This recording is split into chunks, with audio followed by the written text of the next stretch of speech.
Incredible flavours, even better stories. One pour, 10 minutes. Aussie bourbon lovers sharing bourbon with Australia. Oh, good pop. I got Really a good pop. What are you drinking tonight, Dave? Tonight is a Blanton's Gold. So Blanton's is that bottle with the horsey topper. Yeah. But this horsey topper is gold. I know. It's super fancy. Show the nice people on the YouTube channel. Look. There you go. Have a look at that. I know. Gold. So you know how you collect them and you put them on the stave or whatever? Well, this one is... Yeah. This one's a little O underneath the back foot. Yeah. Blanton's Gold. Cheers. Now go on, ask the question that you want to ask, because... What makes a Blanton's Gold different to the regular Blanton's? Well, do you remember what makes a Blanton's Green different to a regular Blanton's? It's like a single barrel? No, Or from a all s- Blanton's like- are a single barrel, yeah. That's like their thing. Yeah, Blanton's that's is- what Blanton's is. Yeah. But I don't know what makes a gold one different, Dave. No, do you remember what the green one is? Do you know Oh, why the it's green one. Yeah, the green one's Australian. The Australian one, and it's 40%, Yeah. 80 proof. Yep. A normal Blanton's is About 90 something. 93 proof. Yep. Yeah. Okay, great. Close. Well, So the gold, let me before we guess. get into it, yeah, well, just say, I said, what are you getting?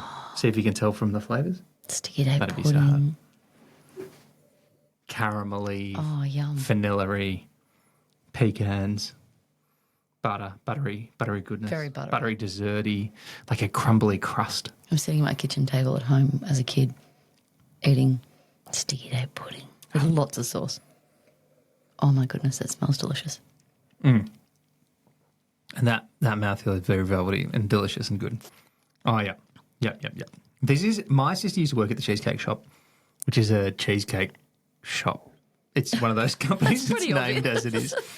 But she used to bring home what was called damaged stock. So if they dropped a cheesecake or if something happened to She something, accidentally bumped one they off. discount, they put a red sticker on it and Yeah. you get it cheaper because no one's going to take that to a birthday party. And this reminds you of cheesecake? No, they had a product called a pecan pie. Or pecan, butter pecan is a, Oh. Yeah. it's a flavour of ice cream. And I suppose this would be a bit butter pecan. Yeah. But a you pecan definitely get that. I pie. can see that, like the nutty kind of I nose. need there to be a cheesecake shop open right now that I can go and get a pecan pie and eat it because the crust on that freaking thing was Would so go really good with this. Oh, it was good. So if you're going to drink a Blanton's Gold, Oh my goodness. Dave it was recommends with a so good. pecan pie. Oh, I'd go sticky Dave I pudding mean, still. this is pretty delicious. I've got 4 things I need to tell you about that I learned today. 4 different things that are new. New things. I woke up this morning and I didn't know these 4 things about Blanton's Gold, and I want to There tell you you go. them. They say you learn something new every day, Dave. I learned 4 things. Well, now I'm going to learn 4. The first one is about what makes Blanton's Gold different because I had to Google it because I knew it was more expensive because I had bought Well, that's a fact. I bought Blanton's Gold as a gift I already knew that for fact. our friend Kane Yeah. We've also been for given his it as birthday. a I think he gift, turned a very 21 generous gift. recently, and I got him a Blanton's Gold, and I knew it was considerably more expensive than normal Blanton's, Yeah. but I didn't know what the actual difference was. So I Googled it. Okay. Tell us. Difference number 1. It's actually 1 and 2 because the first part of it is that it was made for Japan. The first Blanton's Gold was made for Japan. As in they made it gold. And it was the second only expression of Blanton. So Blanton's existed normally, the one that you know with the beige label, Yeah. handwritten thing. It's all still the same thing, single barrel. Elma And they did this thing. they put the little, like, which Horse. Rickhouse number 3, Oh, yeah. Warehouse H. So it's not a Rick House number 3, it's Rick number 3. So it's Oh, like sorry, Rick. Yeah, it's what Rick it's on. And then when it's dumped and all that kind of stuff. Yeah, they do all that, yes. But the other thing, so that's 1. And then number 2 is that Oh, it tells it's you the barrel number and everything. 103 proof instead of 93 proof.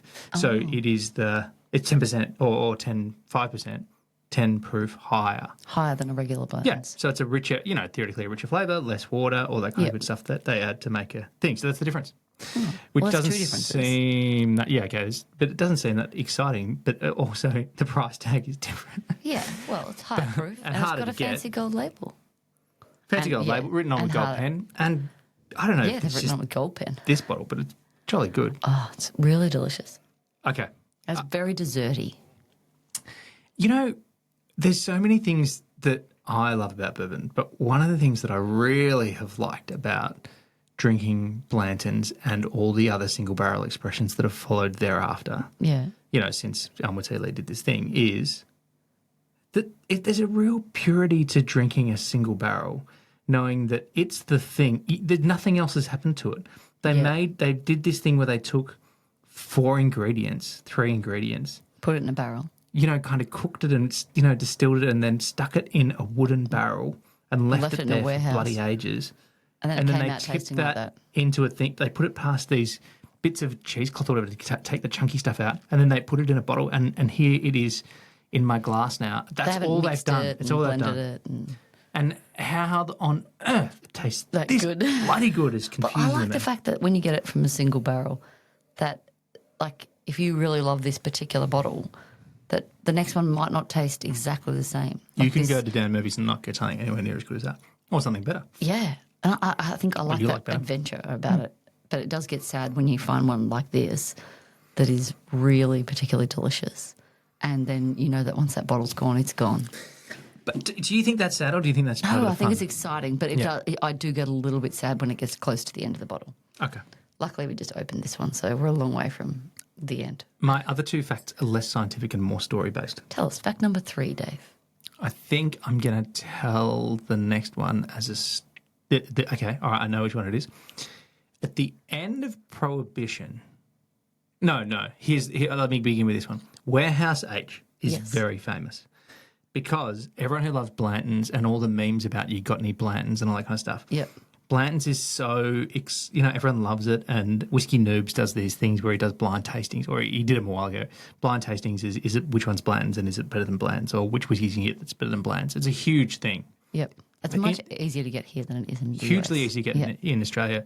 You can walk into a lot of Dan Murphy stores and I'll other have one, yeah. liquor stores here and get a bottle of Blanton's off the shelf. In the US, very hard to do. Yep. And it's kind of like comically hard to do. Warehouse H, where Blanton's comes from, Yep. is very unique because of the way that it's made.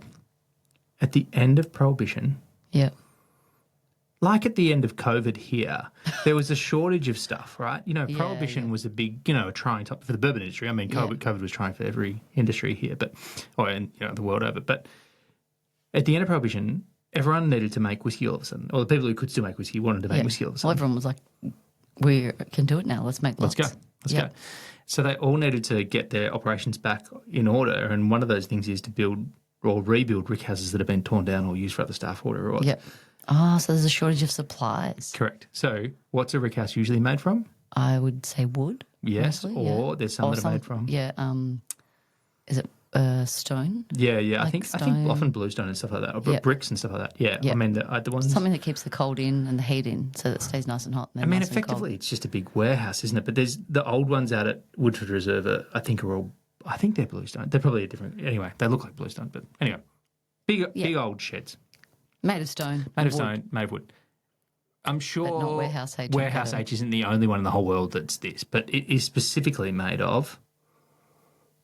Metal? It's made of metal, so There you it's go. like a tin shed. And Colonel Alfred B. Blanton, said that he felt like it was creating the most pleasant expressions of his bourbon. Because he feels like it's almost the best. Well, I mean, obviously the bourbon tastes the best, but he kind of figured that it was the closest it would get to being exposed to the elements. Because in the afternoon, the temperature in there reflected what the afternoon temperature outside was. Obviously, It's depending true. on If the you've ever been day. in a tin shed, it gets very, very hot on a hot afternoon and very, very cold on But a cold it cools afternoon. quickly, right? Yeah, it does. So you get the fluctuations probably a bit better. If it's cooling down in the evening, the shed will cool down quickly. Whether a stone one would hold that heat in. And Kentucky hold gets those huge fluctuations. When it's get freezing cold or in a snow or whatever, Yep. it's going to probably get the extremes of outside closer than a wood or a So is that stone the fact brick it's house. made of metal help with this delicious flavour? What? Please Also don't they ask me. claim. I've got no idea. But this is like kind of what he's saying. Anyway, so there you go. Made of you metal. Warehouse H. 4 fascinating facts. No, that's only Oh, 3. that's only 3. I can't count. Number 2 4, sips and I can't count. Colonel Alfred B. Blanton's Yeah. name has a hidden secret. Colonel Alfred. His middle name B. starts with a B, and his middle name. I've got to guess, haven't I? No. It was Bacon. Beatrice? Oh. Bacon. Colonel Alfred Bacon Blanton. Bacon. Easily the finest middle name of all history. Wow, I'm really glad you didn't know that was a name you could legally name people before we had kids. Our son Henry would have been Henry Bacon Collins. Henry Bacon. Oh, no.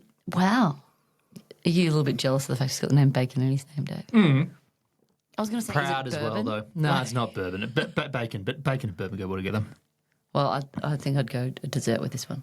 I think I'd just go more of that. That was so good. Although, if there's any cheesecake shops, I'm heading out to get me a Pecan pie. I don't have very much With left in your my Blanton's glass, Gold. but let's still cheers. Cheers. Here's to anyone whose name is Bacon. To you out there, have another bourbon and a bacon and a pecan pie. And some Blantons. Thanks for listening. Make sure you're connected with us on TikTok, Instagram and YouTube, and stay connected with us by clicking subscribe on your favourite podcast app.